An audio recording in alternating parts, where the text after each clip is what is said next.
जय हिंद दोस्तों, एक बार फिर से स्वागत है आप सभी का आपके अपने यूट्यूब चैनल जीके क्यूज पर। और आज की क्लास एसएससी एमटीएस भर्ती 2025 की जो भी मेरे दोस्त तैयारी कर रहे हैं उन सभी के लिए आज जीके जीएस के इंपॉर्टेंट क्वेश्चन होने वाले हैं। और मैं आपको बता दूं कि अगर आप एसएससी एमटीएस का फॉर्म भर चुके हैं और आपका 20 सितंबर से पेपर होने वाला है, तो आज की क्लास से दोस्त आपको 2 से लेके 4 प्रश्न देखने को मिलेंगे पूरा इस क्लास से।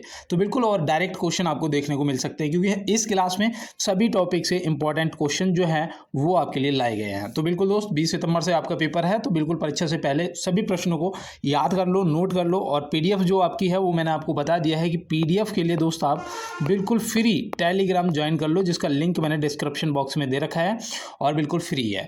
देखिए यहाँ पे ये वो दोस्त हैं जो मुझे कमेंट करते हैं, जैसे कि अंकित कुमार ने भैया ने कमेंट करा है, जोगेंद्र भैया ने कमेंट करा है, तुषी चौहान ने कमेंट करा है, रुस्तम कुमार ने कमेंट करा है, जासमीन ने कमेंट करा है। तो आप सभी को पहले तो दिल से धन्यवाद, और जिन भी दोस्तों ने चैनल को सब्सक्राइब करा है उनको भी दिल से धन्यवाद। तो बिल्कुल दोस्त जब बढ़ते हैं अपने क्लास की तरफ और देखते हैं कि क्या कुछ खास प्रश्न आज हमारे लिए होने वाले हैं। जैसे कि यहाँ पे देखो पहला प्रश्न दिया है कि निम्नलिखित में से वस्तु का भार किस पर निर्भर करता है।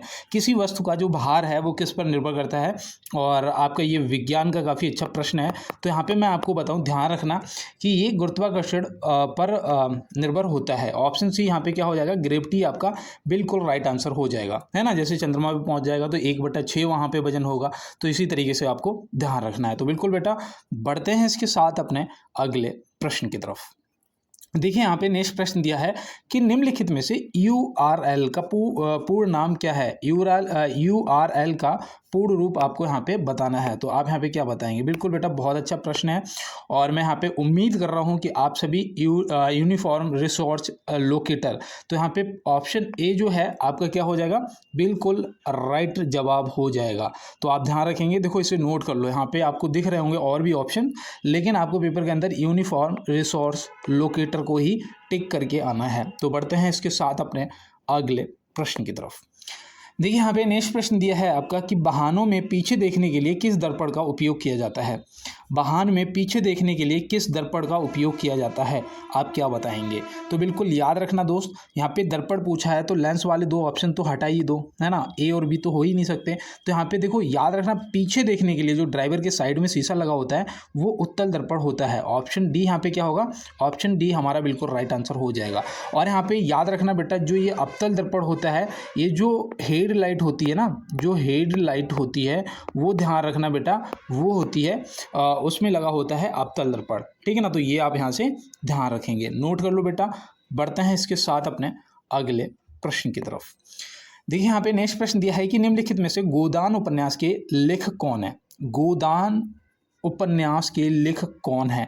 वेरी वेरी मोस्ट इंपॉर्टेंट बेटे ये प्रश्न आपके लिए बनता है और पेपर में आपसे पूछा जा सकता है। तो यहाँ पे आपको ध्यान रखना है, आपका राइट आंसर हो जाएंगे Munshi Premchand ji, option A. Option A यहाँ पे क्या आपके बिल्कुल राइट आंसर हो जाएंगे। अब यहाँ पे भैया ये भी पूछा जा सकता है कि ये कब प्रकाशित हुआ था, है ना, ये कब प्रकाशित हुआ था, तो आप क्या बताएंगे। तो बिल्कुल यहाँ पे आपको ध्यान रखना है, ये प्रकाशित हुआ था 1936 में। कब हुआ था, 1936 में। तो बिल्कुल यहाँ पे आप नोट कर लें, और बढ़ते हैं इसके साथ अपने अगले प्रश्न की तरफ। देखिए यहाँ पे नेक्स्ट प्रश्न दिया है कि संशोधन द्वारा मूल अधिकारों में शिक्षा का अधिकार जोड़ा गया।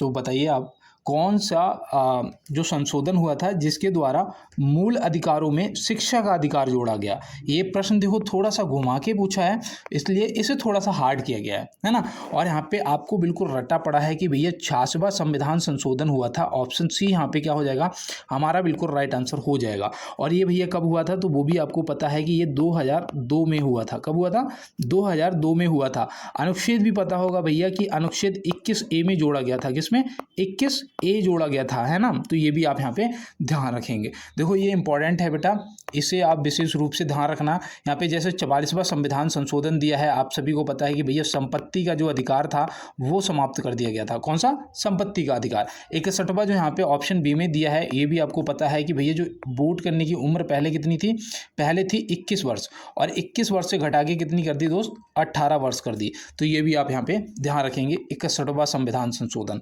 तो बिल्कुल यहाँ पे तीनों इंपॉर्टेंट हैं, तीनों को नोट करो। बढ़ते हैं इसके साथ अपने अगले प्रश्न की तरफ। देखिए यहाँ पे नेक्स्ट प्रश्न दिया है कि स्वतंत्र भारत का पहला केंद्रीय बजट किसने पेश किया था। स्वतंत्र भारत का पूछा है और यहाँ पे भारत का भी पूछ सकता है ना। दो प्रश्न बन सकते हैं। अगर यहाँ पे स्वतंत्र को हटा दो तो भारत का पहला केंद्रीय बजट किसने पेश किया था, या फिर स्वतंत्र लगा है तो दोनों के जवाब अलग अलग हैं। जैसे कि यहाँ पे मैं आपको बताऊँ कि स्वतंत्र भारत का जो पूछा है वो हो जाएंगे R.K. षणमुगम चेट्टी, है ना। ऑप्शन ए यहाँ पे क्या हो जाएंगे, R.K. षणमुगम चेट्टी यहाँ पे हो जाएंगे आपके राइट जवाब। अब यहाँ पे याद रखना है दोस्त, इन्होंने जो पहला बजट पेश किया था वो 1947 में किया था। कब किया था, 1947 में। तो ये भी आप यहाँ पे ध्यान रखेंगे। अब यहाँ पे अगर भारत का पहला पूछा जाता तो वो करा था जेम्स विल्सन ने। किसने, जेम्स विल्सन ने। ये पता कब करा था इन्होंने, तो याद रखना 1860 में। तो ये भी आप यहाँ पे ध्यान रखेंगे। तो बिल्कुल दोस्त ये देखो इंपॉर्टेंट है आपके लिए और आप नोट कर लो। बढ़ते हैं इसके साथ अपने अगले प्रश्न की तरफ। देखिए यहाँ पे नेक्स्ट प्रश्न दिया है कि 20 डिग्री सेल्सियस पर ध्वनि की चाल वायु में होती है कितनी बेटा, 20 डिग्री सेल्सियस पे बताना है। तो आप यहाँ पे क्या बताएंगे। ये ज़्यादा हार्ड नहीं है, इसका जवाब वही है जो आपसे सिर्फ इतना पूछा जाता है कि ध्वनि की चाल वायु में होती है ना। ऐसे भी पूछ लिया जाता है और 20 डिग्री सेल्सियस पे भी पूछ लिया जाता है। तो यहाँ पे आपको बस सिंपल सा याद रखना है 343 मीटर प्रति second. Option B, option B यहाँ पे क्या हो जाएगा आपका बिल्कुल राइट आंसर हो जाएगा। तो आप बेटा ये नोट करो। देखो साइंस के आज काफ़ी अच्छे प्रश्न हैं और जैसे कि आप लोगों ने कल तो क्लास हो नहीं पाया था, परसों भी नहीं हो पाया, 2 दिन आपकी छुट्टी रही रक्षाबंधन की। और इससे पहले जो क्लास हुआ था आप लोगों ने बहुत अच्छा सपोर्ट दिखाया है। सभी को भाई पहले तो दिल से धन्यवाद, है ना। सभी को दिल से थैंक यू। और इसी तरीके से आप लोग अगर सपोर्ट दिखाते रहेंगे तो मैं भी आपके लिए बेहतर से बेहतर क्वेश्चंस लाने के लिए बिल्कुल कोशिश करूंगा। और यहाँ पे देखो प्रश्न दिया है कि निम्नलिखित में से जीएसटी किस प्रकार का कर है। जीएसटी, है ना, जो भैया कब लागू हुई थी, 1 जुलाई 2017 को। कब लागू हुई थी, 1 जुलाई 2017 को लागू हुई थी। अब यहाँ पे भैया पूछा है कि किस प्रकार का कर है, तो बिल्कुल याद रखना है दोस्त, ये एक अप्रत्यक्ष कर है। ऑप्शन बी यहाँ पे क्या हो जाएगा, बिल्कुल आपका राइट आंसर हो जाएगा, है ना। और यहाँ पे एक चीज़ और याद रखना है, अप्रत्यक्ष कर में आपका जैसे कि उत्पाद शुल्क आ जाता है। कौन सा, उत्पाद शुल्क आ जाता है, ये भी आपका अप्रत्यक्ष कर में आता है। इसके बाद जो सीमा शुल्क होता है, कौन सा, सीमा शुल्क होता है, ये भी आपको ध्यान रखना है। उसके बाद जो मनोरंजन कर होता है, कौन सा, मनोरंजन कर होता है, ये भी आपको ध्यान रखना है, ठीक है ना। तो ये आपके अप्रत्यक्ष कर में। और यहाँ पे देखो प्रत्यक्ष कर जो है ये भी आपको याद रखना दोस्त, इसमें जो भूमि कर होता है ना, जो राजस्व कर होता है, ये आपका किसमें, प्रत्यक्ष कर में आता है। तो ये भी आप ध्यान रखना। जैसे कि आपका आय कर है, कौन सा, आय कर, जिसे इनकम टैक्स बोलते हो, ये भी आपका प्रत्यक्ष कर है, ठीक है ना। तो ये आपको यहाँ पे ध्यान रखना है, नोट कर लो दोस्त। देखो ये इंपॉर्टेंट है, यहाँ से पूछे जा सकते हैं। और बढ़ते हैं इसके साथ अपने अगले प्रश्न पे। देखिए यहाँ पे नेक्स्ट दिया है कि निम्नलिखित में से किस गैस को लॉफिंग गैस कहा जाता है। लॉफिंग गैस या फिर बोल सकते हैं दोस्त हास्य गैस, है ना, हास्य गैस, ये सब आपसे पूछा जा सकता है। तो आप क्या बताएंगे। बिल्कुल दोस्त यहाँ पे मैं उम्मीद करता हूँ कि आपका जो राइट आंसर है वो नाइट्रस ऑक्साइड होगा। ऑप्शन डी यहाँ पे क्या आपका बिल्कुल राइट आंसर हो जाएगा। और सूत्र इसका याद रखना N2O होता है। क्या होता है, N2O, है ना। तो ये आप नाइट्रस ऑक्साइड को ध्यान रखेंगे। बिल्कुल दोस्त, ये जो मीथेन गैस है, देखो एक प्रश्न बनता है कि भैया धान के खेत से कौन सी गैस निकलती है, तो मीथेन गैस निकलती है। गाय की जुगाली करने से कौन सी गैस निकलती है, तो मीथेन गैस निकलती है ना। और ये आपको ध्यान रखना है। और बढ़ते हैं इसके साथ अपने अगले प्रश्न की तरफ। देखिए यहाँ पे नेक्स्ट प्रश्न दिया है कि निम्नलिखित में से मुद्रास्फीति का क्या अर्थ है। मुद्रास्फीति का क्या अर्थ है, तो यहाँ पे आप क्या बताएंगे। बिल्कुल ध्यान रखना है आपको कि वस्तुओं की कीमतों में वृद्धि हो जाती है। क्या हो जाता है, मुद्रास्फीति का मतलब होता है कि वस्तुओं की कीमत में वृद्धि हो जाती है ना। तो ये आप यहाँ पे ऑप्शन ए जो है आपका बिल्कुल राइट आंसर हो जाएगा। इसे बेटा देखो याद रख लो, ये प्रश्न आपसे मुद्रास्फीति से पूछा जा सकता है। और बढ़ते हैं अपने अगले प्रश्न की तरफ। देखिए यहाँ पे नेक्स्ट प्रश्न आपका दिया है कि भारत में सबसे बड़ा प्रत्यक्ष कर कौन सा है। कौन सा बेटा, प्रत्यक्ष कर। अभी देखो मैंने आपको इसीलिए बहुत बढ़िया तरीके से बताया कि भैया यहाँ पे प्रत्यक्ष और अप्रत्यक्ष दोनों कर समझ लो, है ना। अब यहाँ पे प्रत्यक्ष कर पूछा है और जीएसटी जो है ये आपका अप्रत्यक्ष कर है, जैसे कि अभी आपने पढ़ा, तो ये तो ऑप्शन से हट ही जाएगा, है ना। अब यहाँ पे भू राजस्व कर अभी मैंने आपको बताया था, तो यहाँ पे सिर्फ आपका आयकर ही बच रहा है। कौन सा, ऑप्शन बी जो है बिल्कुल आपका प्रत्यक्ष कर जो है राइट जवाब हो जाएगा, आयकर। और ये सबसे बड़ा प्रत्यक्ष कर है, ये भी आपको यहाँ पे ध्यान रखना है। तो बिल्कुल बेटा नोट करो। पढ़ते हैं अपने अगले प्रश्न पे। देखिए यहाँ पे नेक्स्ट प्रश्न दिया है कि लोकसभा का कार्यकाल कितने वर्षों का होता है। लोकसभा का कार्यकाल, आप इसका जवाब करो, तब तक मैं आपको सिर्फ इतना अवगत करा दूं कि ये क्लास जो है ये शाम को डेली 8 बजे होती है। ये डेली शाम को 8 बजे क्लास होती है। आप सभी लोग चैनल को एक बार सब्सक्राइब कर लेना है। सब्सक्राइब करने से क्या है कि अगर आप नोटिफिकेशन बेल को ऑन कर लेंगे ना, तो आपको 8 बजे ठीक इसका नोटिफिकेशन मिल जाएगा क्लास का, जैसे क्लास आएगी तुरंत। और अगर आपने बेटा टेलीग्राम ज्वाइन कर लिया, जिसका लिंक मैंने डिस्क्रिप्शन बॉक्स में दे रखा है, वहाँ से अगर आपने टेलीग्राम ज्वाइन कर लिया तो बिल्कुल आपको दोस्त फ्री में डेली इसका पीडीएफ क्लास का मिलता रहेगा। तो बिल्कुल आप लोग टेलीग्राम को भी ज्वाइन करो और चैनल को सब्सक्राइब करके एक बार अपने दोस्तों के साथ में शेयर जरूर कर देना है। और यहाँ पे पूछा है कि लोकसभा का कार्यकाल कितने वर्षों का होता है, तो ये तो बहुत ईजी है भैया, 5 ही वर्ष का होता है। कितना? 5 ही वर्ष का। यहाँ पे ऐसा कुछ था ही नहीं, है ना। अगर यहीं पे आपसे पूछ लिया जाता है कि भैया राज्यसभा के सदस्यों का कार्यकाल, किसका? राज्यसभा के सदस्यों का कार्यकाल अगर पूछा जाता तो आप बताते कि भैया 6 वर्ष का होता है ना, तो आप बता देते कि 6 वर्ष का होता है। तो ये आप यहाँ पे ध्यान रखेंगे, नोट कर लो। बहुत अच्छे दोस्त, और मेहनत करते हुए चलना है। और देखो यहाँ पे नेक्स्ट प्रश्न दिया है कि निम्नलिखित में से काकोरी एक्शन किस क्रांतिकारी संगठन ने किया था, बताओ। काकोरी एक्शन जो है वो किस क्रांतिकारी संगठन ने किया था, तो यहाँ पे आपका राइट आंसर क्या होगा और कब किया था, अगर ये भी आप पता है तो आप जरूर बताइए। तो बिल्कुल याद है आपको, मैंने पहले भी बताया, Hindustan Republican Association, option B, है ना। ये क्वेश्चन मैं आपको शायद पहले करा चुका हूँ, और पहले मैंने आपको बताया था कि इसका शॉर्टकट HRA ध्यान रखना है आपको, है ना। और ये कब हुआ था, तो ये हुआ था भैया 1925 में। कब हुआ था? 1925 में। आज थोड़ा सा यहाँ पे पेन दिक्कत दे रहा है, तो बिल्कुल यहाँ पे आप ध्यान रखेंगे 1925। मैं लिख देता हूँ 1925। देखो यही तो होता है, कभी कभी पेन जो है वो दिक्कत दे जाता है। और बढ़ते हैं अपने अगले प्रश्न पे। देखिए यहाँ दिया है निम्नलिखित में से शुष्क बर्फ किसका ठोस रूप है होता है, बताओ। शुष्क बर्फ जो है ये किसका ठोस रूप होता है, तो यहाँ पे आप क्या बताएंगे। बहुत अच्छा प्रश्न है। और मैं यहाँ पे आपको बताऊँ कि अगर आपने ऑप्शन सी को टिक करा है कार्बन डाइऑक्साइड, तो आपका बिल्कुल राइट आंसर हो जाएगा, है ना। ऑप्शन सी अगर आपने यहाँ पे टिक करा है तो आपका राइट आंसर हो जाएगा। शॉर्टकट भी याद रखना CO2, है ना। बिल्कुल दोस्त, आज ये तो आपको पता होगा, तो नोट कर लो। वायुमंडल में सबसे ज़्यादा नाइट्रोजन पाया जाता है बेटा, कितना? 78% पाया जाता है ना। ये भी आप ध्यान रखेंगे, तो बिल्कुल। और बढ़ते हैं इसके साथ अपने अगले प्रश्न पे।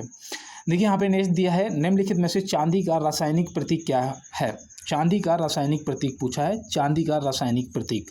तो चांदी का जो रासायनिक प्रतीक होता है भैया वो AG होता है। क्या होता है? AG, ऑप्शन बी, है ना। AG, ऑप्शन बी, याद रहेगा। अब देखो AU जो है ये तो सभी को पता होगा भैया, ये किसका होता है? ये होता है सोना का। किसका होता है? गोल्ड का, है ना। अब यहाँ पे CU जो है ये भी आपको पता होगा। देखो मेरे साथ में हो तो मैं ये कह रहा हूँ कि अगर आपको पता है ना तो आप एक बार प्रैक्टिस कर लो, है ना। एक बार रिवीजन हो जाएगा तो और अच्छा रहेगा। तो याद रखना ये तांबे का होता है। Fe किसका होता है बेटा? ये होता है भैया लोहा का। किसका होता है? लोहा का, है ना। तो ये भी आप यहाँ पे ध्यान रखेंगे, बिल्कुल। और बढ़ते हैं इसके साथ अपने अगले प्रश्न पे। देखिए यहाँ पे दिया है कि बिजली के बल्ब में टंगस्टन का उपयोग क्यों किया जाता है। भैया बिजली के बल्ब में टंगस्टन का ही उपयोग क्यों किया जाता है, बस इतना सा आपको यहाँ पे बताना है। तो बिल्कुल हमें पता है कि भैया बिजली का बल्ब जो होता है बहुत तेज जलता है। अब उसमें टंगस्टन का उपयोग इसलिए करते हैं कि भैया इसका गलनांक जो है वो अधिक होता है। क्या? अधिक होता है ना। ये ज़्यादा वोल्टेज पे भी नहीं जलता। जैसे कि गलनांक इसका मैं आपको बताऊं 3422 डिग्री सेल्सियस होता है। कितना? 3422 डिग्री इसका गलनांक होता है। तो ये आप यहाँ पे ध्यान रखेंगे, इसलिए ये इंपॉर्टेंट है, इसे नोट करो। बढ़ते हैं अपने अगले प्रश्न पे। देखो 17वां क्वेश्चन है, और मैं आपसे वही कहूँगा दोस्त कि अगर समय लग रहा है ना, अगर देर हो रही है, तो एक चीज़ ध्यान रखना कि देर से चलने में कोई बुराई नहीं है।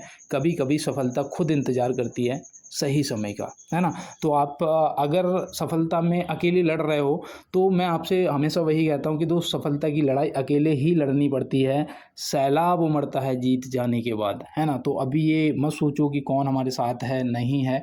जो आए तो वेलकम, जाए तो भीड़ कम, है ना। और बिल्कुल दोस्त सफलता के बाद जो है मैं आपको सच बताऊँ दोस्त कि सभी आपके सामने खड़े होंगे, है ना, सफलता के बाद। लेकिन उससे पहले हम भी आम हैं, और जो लोग हैं वो भी आम ही हैं, है ना। सब आम हैं, कुछ स्पेशल बनोगे ना तभी सबसे अलग निखरोगे, सबसे अलग दिखोगे। तो उसके लिए दोस्त मेहनत कर लो, क्योंकि अब समय 1 महीना बचा है आपके पेपर का। और चलते हैं अपने प्रश्न पे। देखो हाँ दिया है, निम्नलिखित में से पानी का रासायनिक नाम क्या होता है? पानी का रासायनिक नाम। अब भैया हमें तो बिल्कुल रासायनिक सूत्र तो पता था कि H2O होता है ना। अब यहाँ पे भैया पूछ लिया है कि रासायनिक नाम क्या होता है, तो हम क्या बताएंगे? तो याद रखना दोस्त, डाई हाइड्रोजन मोनोऑक्साइड, मतलब ऑप्शन ए जो यहाँ पे दे रखा है ना, बिल्कुल आपका राइट आंसर हो जाएगा, है ना। और भारी जल का रासायनिक सूत्र क्या होता है? D2O, डोटेरियम ऑक्साइड, है ना। तो वो भी आपको ध्यान रखना है। बिल्कुल दोस्त नोट करो। बढ़ते हैं अपने अगले प्रश्न पे। देखो यहाँ पे दिया है कि भारत का सबसे छोटा राष्ट्रीय उद्यान कौन सा है? भारत का सबसे छोटा राष्ट्रीय उद्यान कौन सा है? तो आप यहाँ पे क्या बताएंगे? बिल्कुल दोस्त, और मैं यहाँ पे उम्मीद कर रहा हूँ कि अगर आपने South Button Island National Park option A यहाँ पे टिक करा है तो आपका राइट आंसर हो जाएगा। ये पता कहाँ पर है दोस्त? तो ये अंडमान में है। कहाँ पर? अंडमान में है। तो ये भी आप यहाँ पे ध्यान रखेंगे। तो बिल्कुल दोस्त नोट कर लो। और यहाँ पे आपसे सबसे बड़ा भी पूछा जा सकता है ना, सबसे बड़ा भी पूछा जा सकता है। तो याद रखना दोस्त, वो हेमिस राष्ट्रीय उद्यान है और ये भारत का सबसे बड़ा राष्ट्रीय उद्यान है, ठीक है ना। ये याद रखना। और ये पता कहाँ पर है? अगर ये भी तो पूछा जा सकता है, तो याद रखना दोस्त, ये पड़ता है लद्दाख में। कहाँ पर? लद्दाख में। तो ये भी आप यहाँ पे नोट कर लेंगे। बिल्कुल दोस्त, चलते हैं अपने अगले प्रश्न पे। निम्नलिखित में से कृष्णा नदी का उद्गम स्थल क्या है? कृष्णा नदी का उद्गम स्थल पूछा है। बहुत इजी क्वेश्चन है, लेकिन 30 तक, और 30 के बाद जो 50 तक है ना, वो 20 क्वेश्चन आपको हार्ड मिलेंगे। अब यहाँ पे बताओ कि कृष्णा नदी का उद्गम स्थल क्या है? तो आप यहाँ पे बिल्कुल बहुत इजी, महाबलेश्वर है। और ये पड़ता है कहाँ पर दोस्त? महाराष्ट्र में। महाबलेश्वर कहाँ पड़ता है? महाराष्ट्र में। तो याद रखना है यहाँ पे ऑप्शन सी जो है आपका क्या हो जाएगा? बिल्कुल राइट आंसर हो जाएगा, है ना। बिल्कुल नोट कर लो। और ये इसका जो मुहाना बोल सकते हैं कि ये कहाँ जाके गिरती है कृष्णा नदी, तो याद रखना बंगाल की खाड़ी में, है ना। तो ये भी आप यहाँ पे नोट कर लें। बिल्कुल। और बढ़ते हैं अपने अगले प्रश्न पे। देखिए यहाँ पे दिया है, निम्नलिखित में से सोडियम का रासायनिक प्रतीक क्या है? सोडियम का रासायनिक प्रतीक पूछा है, सोडियम का दोस्त। तो आप यहाँ पे क्या बताएंगे? बिल्कुल बिल्कुल, बहुत अच्छे। अगर आपने यहाँ पे Na, है ना, Na टिक करा है ऑप्शन ए, तो यहाँ पे आपका राइट आंसर हो गया है। और यहाँ पे देखो ये जो K होता है ना, K देखो नोट कर लो दोस्त, ये पोटेशियम का होता है। किसका? पोटेशियम का होता है। तो ये भी आप यहाँ पे नोट करो। देखो इंपॉर्टेंट है। Li जो है, Li याद रखना लिथियम का होता है। किसका होता है? लिथियम का होता है। तो बिल्कुल ये भी आप नोट करो। और यहाँ पे Ge जो है, ये जर्मेनियम का होता है। ये तो भैया ठीक है, जर्मेनियम का हम लगा लेंगे, है ना, क्योंकि यहाँ पे Ge है। तो यहाँ से हमें ये भी पता लग जाएगा ये जर्मेनियम का है। तो बिल्कुल दोस्त नोट करो। और बढ़ते हैं इसके साथ अपने अगले प्रश्न पे। देखिए यहाँ पे नेक्स्ट दिया है कि भारत की कुल सीमा कितने देशों के साथ में लगती है? भारत की जो कुल सीमा है वो कितने देशों के साथ में लगती है? तो यहाँ पे आप क्या बताएंगे? बिल्कुल बिल्कुल। अब यहाँ पे कुछ दोस्तों 7 को टिक कर रहे होंगे, लेकिन टोटल जो सीमा है कुल पूछा है ना, तो ये 9 देशों के साथ में लगती है ना। टोटल यहाँ पे कुल पूछा है, तो याद रखना टोटल बॉर्डर, है ना। तो ये 9 देशों के साथ में लगता है, जिसमें 2 तो भैया जलीय देश हैं, है ना, जलीय देश हैं। एक तो भैया मैं बताता हूँ आपको, श्रीलंका। कौन सा? श्रीलंका। अब दूसरा आप मुझे कमेंट बॉक्स में बताएंगे। ये पहला देश हो गया जलीय देश, और दूसरा जो है आज आपके लिए HW एक प्रश्न। अगर सॉरी यहाँ पे क्या हुआ, 1 मिनट, ठीक है ठीक है। दूसरा जो है यहाँ पे ये आपके लिए HW रहेगा, ठीक है ना। ये आप मुझे कमेंट बॉक्स में बताएंगे कि दूसरा जलीय देश कौन सा है जो भारत के साथ में लगता है। बढ़ते हैं अपने अगले प्रश्न पे। देखिए यहाँ पे दिया है, निम्नलिखित में से पृथ्वी पर सबसे कठोर पदार्थ कौन सा है? पृथ्वी पर सबसे कठोर पदार्थ बताना है कि कौन सा है? लिथियम, यूरेनियम, हीरा, या इनमें से कोई नहीं? तो बिल्कुल याद रखना भैया, ये कार्बन का अपरूप होता है। और ऑप्शन सी यहाँ पे हीरा जो है आपका क्या हो जाएगा? बिल्कुल राइट आंसर हो जाएगा। ये पृथ्वी पर सबसे कठोर पदार्थ है। तो बिल्कुल नोट करो। बढ़ते हैं अपने अगले प्रश्न पे। देखिए यहाँ पे नेक्स्ट दिया है, निम्नलिखित में से हड़प्पा सभ्यता की खोज कब हुई थी? हड़प्पा सभ्यता की खोज पूछा गया है कि कब हुई थी। तो आप यहाँ पे क्या बताएंगे? बिल्कुल। और किसने करी थी ये भी बताना है। तो ऑप्शन बी जो है 1921 क्या होगा यहाँ पे आपका राइट आंसर हो जाएगा। और किसने करी थी तो वो भी मैं आपको यहाँ पे लिख देता हूँ, दयाराम साहनी जी ने। किसने? दयाराम साहनी जी ने। तो बिल्कुल आप यहाँ पे याद रखेंगे, ठीक है ना। नोट कर लो दोस्त, दयाराम साहनी जी को। और बढ़ते हैं इसके साथ अपने अगले प्रश्न की तरफ। देखिए यहाँ दिया है, भारत में राष्ट्रीय गीत वंदे मातरम के लेखक कौन है? राष्ट्रीय गीत वंदे मातरम, भैया वंदे मातरम के लेखक कौन है? बहुत अच्छा प्रश्न है। और मैं आपको यहाँ पे बताऊँ, अगर आपने श्री बंकिम चंद्र चट्टोपाध्याय जी को ऑप्शन ए को टिक करा है तो आपका राइट आंसर हो गया है ना? बिल्कुल। और इन्होंने ये कब लिखा था ये भी आपसे पूछा जा सकता है, तो आप यहाँ पे ध्यान रखना दोस्त, 1870 में लिखा था। कब लिखा था? 1870 में इसकी रचना करी थी, ठीक है ना? यहाँ पे ये आप नोट कर लेंगे। ये थोड़ा सा पेन कभी कभी दिक्कत दे जाता है ना? मैथ का अगर कुछ लिखता हूँ तो ये फिर दिक्कत दे रहा है। और यहाँ पे रविन्द्रनाथ टैगोर जी ने तो भैया राष्ट्रीय गान लिखा था, है ना? तो ये भी आप ध्यान रखेंगे। और बढ़ते हैं अपने अगले प्रश्न पे। देखिए यहाँ पे नेक्स्ट प्रश्न दिया है, निम्नलिखित में से ऋग्वेद की रचना कब हुई थी? ऋग्वेद, है ना? मैंने आपको 2 काल बताए थे, एक ऋग्वैदिक काल, एक उत्तर वैदिक काल, है ना? एक ऋग्वैदिक काल और एक उत्तर वैदिक काल। ये मैंने आपको शायद अभी 2 दिन पहले की क्लास में बताया था। और यहाँ पे याद रखना, ऋग्वेद की रचना पहले हुई थी, सबसे पहले। तो ये यहाँ पे ऑप्शन बी जो दे रखा है ना, 1500 ईसा पूर्व से 1000 ईसा पूर्व, ऑप्शन बी यहाँ पे क्या हो जाएगा? आपका बिल्कुल राइट आंसर हो जाएगा। तो सबसे पुराना जो वेद है वो भी ऋग्वेद है ना? ये भी आप ध्यान रखना। और बढ़ते हैं इसके साथ अपने अगले प्रश्न पे। देखिए यहाँ दिया है, मानव के शरीर की सबसे बड़ी कोशिका कौन सी होती है? मानव शरीर की सबसे बड़ी कोशिका आपको बताना है। देखो 25 क्वेश्चन मतलब आधा क्लास हो चुका है, 1/2 हो चुका है।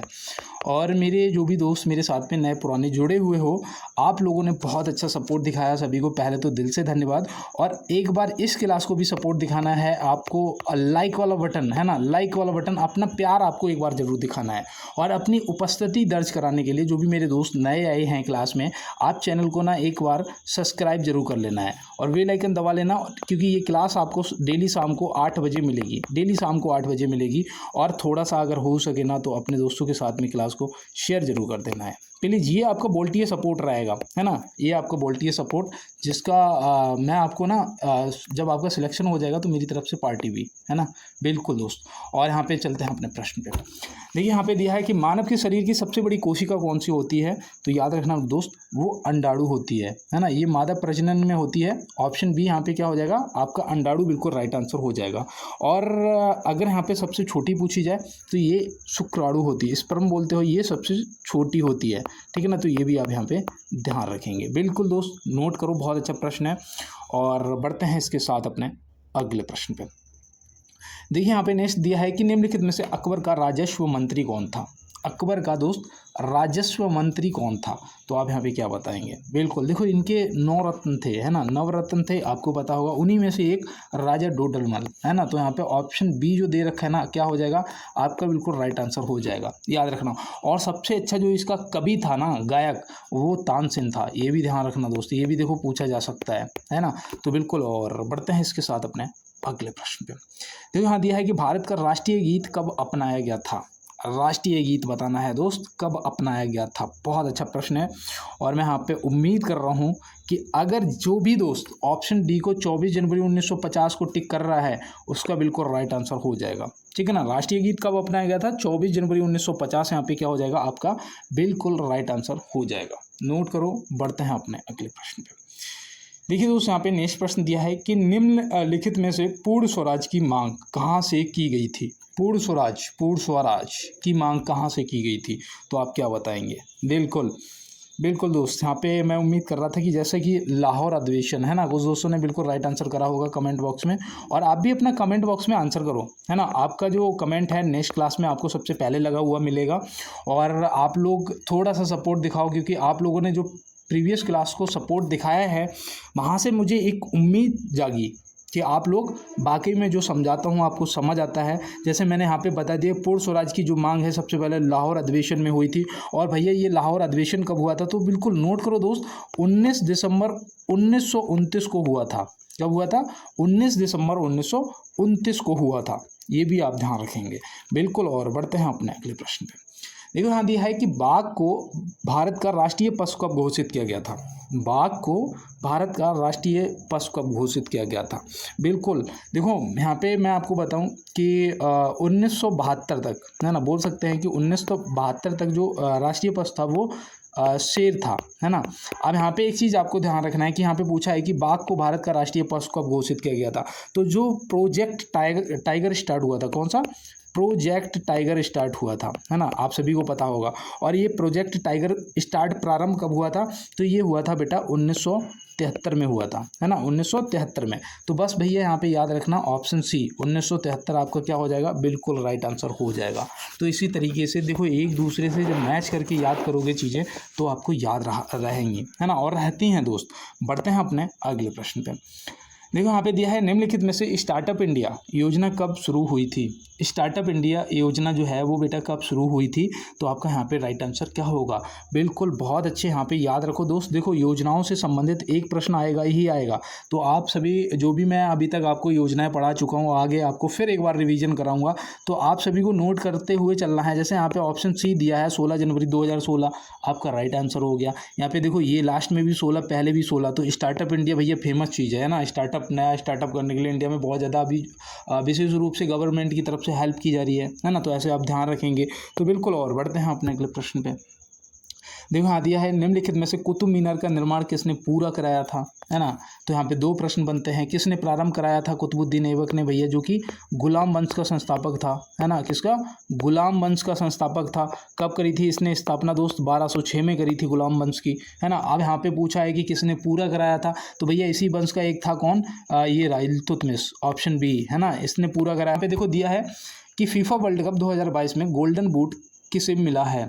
फीफा वर्ल्ड कप 2022 में गोल्डन बूट किसे मिला है, बिल्कुल दोस्त देखो ये फीफा वर्ल्ड कप, और यहाँ पे आपका जो राइट आंसर है वो क्या होगा, तो बिल्कुल यहाँ पे एम्बाप्पे दिया है ना, किलियन एम्बाप्पे, है ना, एम्बाप्पे, ऑप्शन ए बिल्कुल आपका राइट आंसर होगा दोस्त, बिल्कुल। और बढ़ते हैं इसके साथ अपने अगले प्रश्न पे। देखिए यहाँ दिया है कि किस वैज्ञानिक ने एक्सरे की खोज की थी। भैया एक्सरे की खोज बताना है किस वैज्ञानिक ने करी थी और कब करी थी।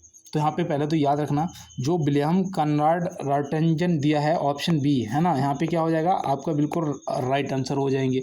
अब यहाँ पे याद रखना इन्होंने कब खोज करी थी, तो बिल्कुल नोट करो 1895, है ना, कब 1895। और ये जो बिलार्ड दे रखा है ना, बिलार्ड, भैया बिलार्ड से याद रखना इन्होंने गामा किरणों की खोज करी थी, किसकी, गामा किरणों की खोज करी थी 1900 में, ये भी आप यहाँ पे नोट कर लो।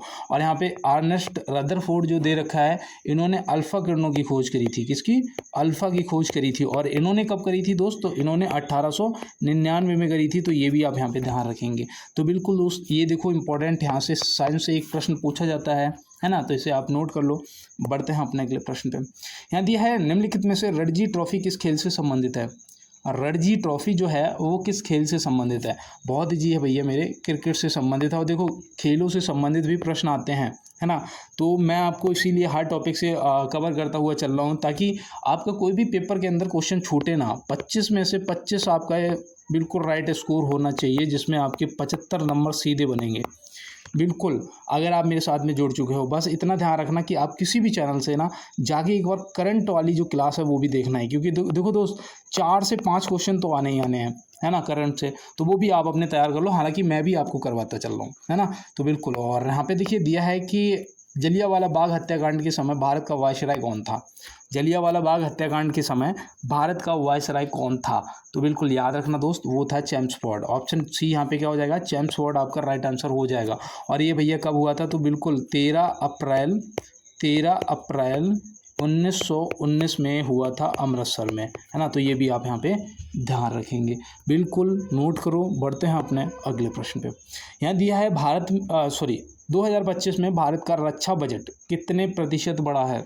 2025-26 में, या बोल सकते हैं यहाँ पे 25 दिया है, तो 25 में भारत का जो रक्षा बजट है वो कितना बड़ा है, तो यहाँ पे याद रखना दोस्त ये आपके लिए इंपॉर्टेंट प्रश्न है। और यहाँ पे ऑप्शन डी 9.53%, ऑप्शन डी यहाँ पे क्या हो जाएगा 9.5% बोल सकते हो सीधा, तो यहाँ पे याद रखना ऑप्शन डी आपका राइट आंसर हो जाएगा। ये बिल्कुल दोस्त इंपॉर्टेंट प्रश्न नोट करो। बढ़ते हैं अपने अगले प्रश्न पे। देखिए यहाँ दिया है जीपीएस तकनीक में न्यूनतम कितने उपग्रहों की आवश्यकता होती है। जीपीएस तकनीक में न्यूनतम कितने उपग्रहों की आवश्यकता होती है। मैंने कहा था आपसे कि 30 तक, जब तक आप 50 तक पहुंचेंगे आप हार्ड क्वेश्चन भी देखेंगे, इजी क्वेश्चन भी देखेंगे और मॉडरेट भी देखेंगे, है ना, बिल्कुल। और देखो इन प्रश्नों को स्किप नहीं करना है, ये बिल्कुल बेसिक क्वेश्चन आपसे पूछे जा सकते हैं। जैसे यहाँ पे 4 ऑप्शन बी जो यहाँ पे दिया है क्या हो जाएगा आपका बिल्कुल दोस्त राइट आंसर हो जाएगा। तो इसी तरीके से आपको ध्यान रखना है। और बढ़ते हैं इसके साथ अपने अगले प्रश्न पे। देखिए यहाँ पे दिया है कि भारतीय अंतरिक्ष अनुसंधान संगठन इसरो का मुख्यालय कहाँ स्थित है। भैया इसरो का मुख्यालय पूछा है कि कहाँ स्थित है। इसरो का पूर्ण रूप भी यहाँ पे देखो, भारतीय अंतरिक्ष अनुसंधान संगठन, ये भी पूर्ण रूप भी पूछा जाता है मेरे भाई, है ना। तो जिसको पता है कोई बात नहीं, नहीं पता है आप नोट कर लो दोस्त।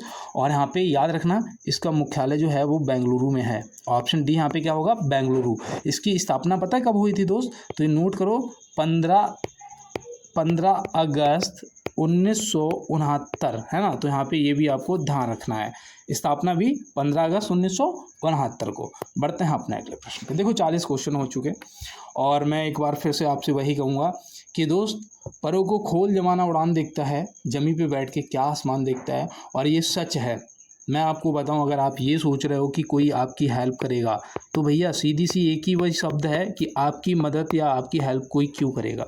देखो जब तक आपसे किसी को फ़ायदा नहीं है, फ़ायदा का मतलब है कि आप अपना समय दे दो किसी को, है ना, आप अपना समय दे दो। लेकिन मैं आपको बता दूं कि जिस दौर से, जिस समय से, जिस स्थिति से हम लोग गुजर रहे हैं, क्योंकि हम लोग स्टूडेंट हैं और हमारे लिए सबसे इम्पोर्टेंट चीज़ हमारा समय ही है। किसी को आप पैसा दे देना, आपके पास अगर आपको लगे कि 50 रुपये पड़े हैं और कोई भूखा घूम रहा है, आप उस पर 50 खर्च कर दो, लेकिन अपना समय किसी को मत दो दोस्त। देखो सफलता ऐसे नहीं मिलती है, एक दिन में नहीं मिलती, लेकिन एक दिन ज़रूर मिलती है। लेकिन उसके लिए आपको निरंतर प्रयास करना ही पड़ता है। अगर आपने अपना समय अपने ऊपर दिया, इन्वेस्ट किया, तो मैं आपको बताऊँ, ये ज़िंदगी, ये समय, ये प्रकृति जितना आपसे लेती है उसका डबल आपको वापस करती है। अब आप देख लो कि आप क्या कर रहे हैं, कैसी संगत में हैं। क्योंकि मैंने उस दिन भी आपको बताया था कि दोस्त, सबसे ज़्यादा आपकी सफलता में इम्पोर्टेंट श्रेय जो होता है वो हमारे दोस्तों का ही होता है ना। किसका, हमारे मित्रों का ही होता है ना। मैं भी देखो तैयारी करता हूँ, आप लोग भी तैयारी करते हैं, इसीलिए कहते हैं कि जब यहाँ पे एक शब्द ऐसे लिख दिया जाता है कि बताओ भैया ये क्या है, तो आप क्या कहेंगे। कोई तेरा कहेगा, कोई बी कहेगा, कोई कुछ कहेगा, कोई कुछ कहेगा। लेकिन जब इसके आसपास अगर आप ये दो शब्द जोड़ देंगे तो बिल्कुल ईजी हो जाता है कि बी है ना। तो इसीलिए मैं कहता हूँ कि आप अपने आसपास वालों से पहचाने जाते हैं। इसीलिए अपनी संगत को ना दोस्त हमेशा एक अच्छे लेवल का रखो। कहने का मतलब है कि निगेटिविटी नहीं होनी चाहिए। अब यहाँ पे चलते हैं अपने प्रश्न पे। और यहाँ पे दिया है कि भारत में स्वदेशी आंदोलन की शुरुआत कब हुई थी। स्वदेशी आंदोलन की जो शुरुआत है दोस्त, वो कब हुई थी, तो याद रखना बहुत ईजी है, 7 अगस्त 1905 को। कब हुई थी, 7 अगस्त 1905। यहाँ पे ऑप्शन डी जो है हमारा बिल्कुल राइट आंसर हो जाएगा। बस यहाँ पे देखो सारे ऑप्शन सेम लग रहे हैं, बस अगस्त अलग है ना। तो बढ़ते हैं अपने अगले प्रश्न पे। देखो यहाँ दिया है 2024 में ग्रीष्मकालीन ओलंपिक कहाँ आयोजित हुआ था। 2024 में ग्रीष्मकालीन ओलंपिक कहाँ आयोजित हुआ था, तो यहाँ पे आपका जो राइट आंसर है वो ध्यान रखना दोस्त, पेरिस। ऑप्शन डी हो जाएगा। क्या हो जाएगा, ऑप्शन डी पेरिस आपका राइट आंसर हो जाएगा। बढ़ते हैं इसके साथ अपने अगले प्रश्न पे। देखो यहाँ दिया है परमाणु रिएक्टर में न्यूट्रॉन को धीमा करने के लिए उपयोग किया जाता है। परमाणु रिएक्टर में न्यूट्रॉन को धीमा करने के लिए उपयोग किया जाता है, जिसे हम लोग बोलते हैं मंदक। और मंदक में भैया आपको पता होगा 2 चीज़ों का उपयोग होता है ना। 2 चीज़ों का उपयोग होता है, एक तो आपका भारी जल जिसे बोलते हो आप T2O, है ना, और दूसरा होता है ग्रेफाइट का। किसका, ग्रेफाइट का। तो ये आप यहाँ पे दोनों ध्यान रखेंगे, D2O और ग्रेफाइट, है ना। तो बिल्कुल नोट कर लो। बढ़ते हैं अपने अगले प्रश्न पे। देखो यहाँ दिया है निम्नलिखित में से स्थायी बंदोबस्त किस गवर्नर जनरल ने लागू किया था। कौन सा, स्थायी बंदोबस्त। तो स्थायी बंदोबस्त जो है भैया किसने लागू करा था, याद रखना कॉर्नवालिस। ऑप्शन बी यहाँ पे आपका राइट आंसर हो जाएगा, कॉर्नवालिस। और इसने कब करा था, तो वो भी मैं आपको बता दूं 1793 में। कब करा था, 1793 में। तो ये भी आप यहाँ पे ध्यान रखेंगे। डलहौजी तो भैया आपको पता ही होगा, भारत में रेल का जनक माना जाता है ना। कौन, रेल का जनक।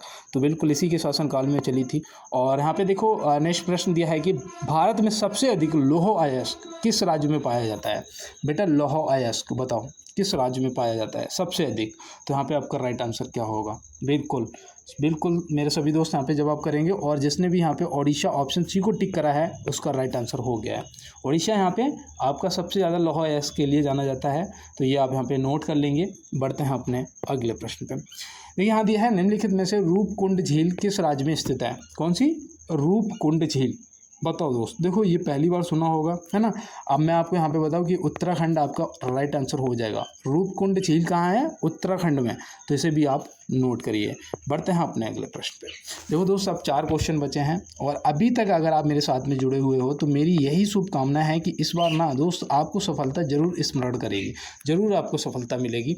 और आप भी अपने भाई को ना एक बार अपना सपोर्ट दिखा दो, लाइक वाला बटन यार जरूर दबा देना, और हो सके ना तो अपने दोस्तों के साथ में ज़्यादा से ज़्यादा शेयर कर देना, ज़्यादा से ज़्यादा क्लास को शेयर कर देना है। और अगर आप पहली बार आए हैं तो आपको एक बार चैनल को सब्सक्राइब जरूर करना है। बिल्कुल दोस्त, और ये क्लास जो है आपको शाम को 8 बजे मिलेगी, बिल्कुल। और यहाँ पे चलते हैं अपने प्रश्न पे। देखो यहाँ दिया है कि किस गैस की गंध सड़े हुए अंडे जैसी होती है? किस गैस की गंध जो है वो सड़े हुए अंडे जैसी आती है? तो याद रखना वो होती है हाइड्रोजन सल्फाइड, है ना। तो बिल्कुल यहाँ पे हाइड्रोजन सल्फाइड, ऑप्शन बी जो है राइट आंसर हो जाएगा। इसका रासायनिक सूत्र होता है H2S। बिल्कुल राइट बता रहा हूँ, नोट करो। और बढ़ते हैं इसके साथ अपने अगले प्रश्न पे। देखिए यहाँ पे नेक्स्ट दिया है, निम्नलिखित में से चुनाव आयोग में कुल कितने सदस्य होते हैं? चुनाव आयोग में पूछा है कुल कितने सदस्य होते हैं चुनाव आयोग में, तो आप क्या बताएंगे? बिल्कुल ऑप्शन सी जिसने भी करा यहाँ पे 3 को राइट आंसर हो गया है। याद रहेगा, चुनाव आयोग में 3 सदस्य होते हैं, है ना। तो बिल्कुल, और बढ़ते हैं इसके साथ अपने अगले प्रश्न की तरफ। देखिए दोस्तों, यहाँ पे नेक्स्ट दिया है कि भारत के किस राज्य में साइलेंट वैली राष्ट्रीय उद्यान स्थित है? कौन सा? साइलेंट वैली राष्ट्रीय उद्यान। बहुत अच्छा प्रश्न है, बताओ बेटा। बिल्कुल, आप लोगों ने आंसर, देखो आप लोग कमेंट में आंसर किया करो, उससे पता फ़र्क पड़ता है। क्या फ़र्क पड़ता है? देखो मैं इसलिए नहीं कह रहा हूँ कि अभी तक आप लोग आंसर नहीं करते हो, मैं तब भी क्वेश्चन करवाता हूँ, है ना, फिर भी कराऊँगा। लेकिन यहाँ से पता क्या होता है, कहते हैं किसी भी काम को अगर हम रेगुलर अगर 3 महीने कर लेते हैं तो हम उस काम के मास्टर बनने लग जाते हैं, है ना, ऐसा ही बोला जाता है। तो अगर आप जैसे ही आंसर यहाँ पे देखते हैं और क्वेश्चन यहाँ पे देखते हैं, माफ़ी चाहते हैं, और आंसर करने की अगर आपने हैबिट बना ली तो क्या होगा, आप पेपर के अंदर आपकी जो स्पीड होगी ना वो उनसे अलग होगी जो आंसर नहीं करते हैं, है ना, उनसे तो अलग होगी, इस बात को मानते हो? तो बिल्कुल इसी तरीके से आपको कमेंट बॉक्स में देखते ही आंसर करना है। और साइलेंट वैली राष्ट्रीय उद्यान आपसे पूछा जाएगा, आप तुरंत केरल ऑप्शन सी को टिक कर देना है। साइलेंट वैली राष्ट्रीय उद्यान केरल आपका राइट आंसर हो जाएगा। बढ़ते हैं अपने अगले प्रश्न पे। देखिए यहाँ पे दिया है कि भारत का पहला लोकसभा चुनाव कब हुआ था? भारत का पहला लोकसभा चुनाव भैया पहली बार 1951 में इलेक्शन स्टार्ट हुआ था और 52 तक इसके परिणाम वगैरह आ गए थे, है ना। तो यहाँ पे हम बता सकते हैं कि ऑप्शन ए जो है 1951 से 52 हमारा क्या हो जाएगा? राइट आंसर हो जाएगा। और यहाँ पे देखिए हमारा लास्ट प्रश्न है, और फिर से मैं एक बार आपको बोल देता हूँ कि दोस्त पीडीएफ के लिए आपको टेलीग्राम ज्वाइन करना होगा, और टेलीग्राम ज्वाइन करने के लिए अभी बिल्कुल फ्री, किसी से कोई पैसा नहीं दोस्त से, तो बिल्कुल आप ज्वाइन कर लो। वहाँ से आप पीडीएफ को डाउनलोड भी कर सकते हो। साथ में अब मैं आपको बता दूँ कि वहाँ पर मैंने एक अपना इंस्टाग्राम का भी लिंक लगा रखा है ना। आप अगर चाहें तो वहाँ भी विजिट कर सकते हैं, फॉलो वाला बटन ज़रूर दबा सकते हैं और मेरे साथ में जुड़ सकते हैं दोस्त। और आप सभी का बहुत बहुत धन्यवाद कि आप 50वें क्वेश्चन तक मेरे साथ में पढ़ते हो। तो मैं आपको बता दूं इस बार जो टारगेट लेके मैं निकला हूं 25 में 25 का, तो बिल्कुल आपके राइट आंसर होंगे। और यहाँ पे देखो पूछा है कि नाबार्ड किस क्षेत्र से संबंधित है? नाबार्ड पूछा है किस क्षेत्र से संबंधित है? तो याद रखना भैया ये राष्ट्रीय कृषि और ग्रामीण विकास बैंक है ना। तो ऑप्शन सी यहाँ पे क्या होगा, ए और बी दोनों हमारा राइट आंसर हो जाएगा।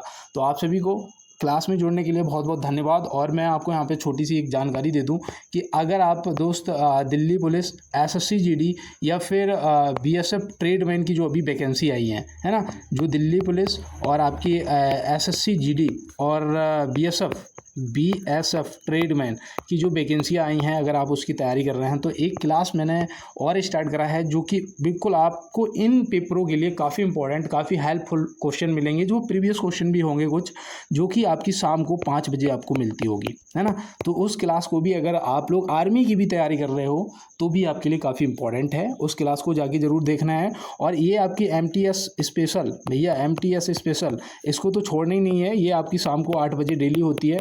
और अब आप लोग मेरा थोड़ा सा सपोर्ट दिखाओ, मैंने आपके लिए, देखो आप लोगों ने जितना कहा मैंने करा आपके लिए, और आप फिर आगे भी मेरी यही कोशिश रहेगी कि आपके लिए बेहतर से बेहतर क्वेश्चन ला पाऊँ। लेकिन आप लोग भी थोड़ा सा अपने दोस्तों के साथ में क्लास को शेयर कर देना है। और आप लोगों का सपोर्ट बहुत अच्छा है, सभी को दिल से धन्यवाद। और मिलते हैं दोस्त नेक्स्ट क्लास में नेक्स्ट प्रश्नों के साथ में। तब तक के लिए सभी को मेरा जय हिंद, वंदे मातरम, भारत माता की जय।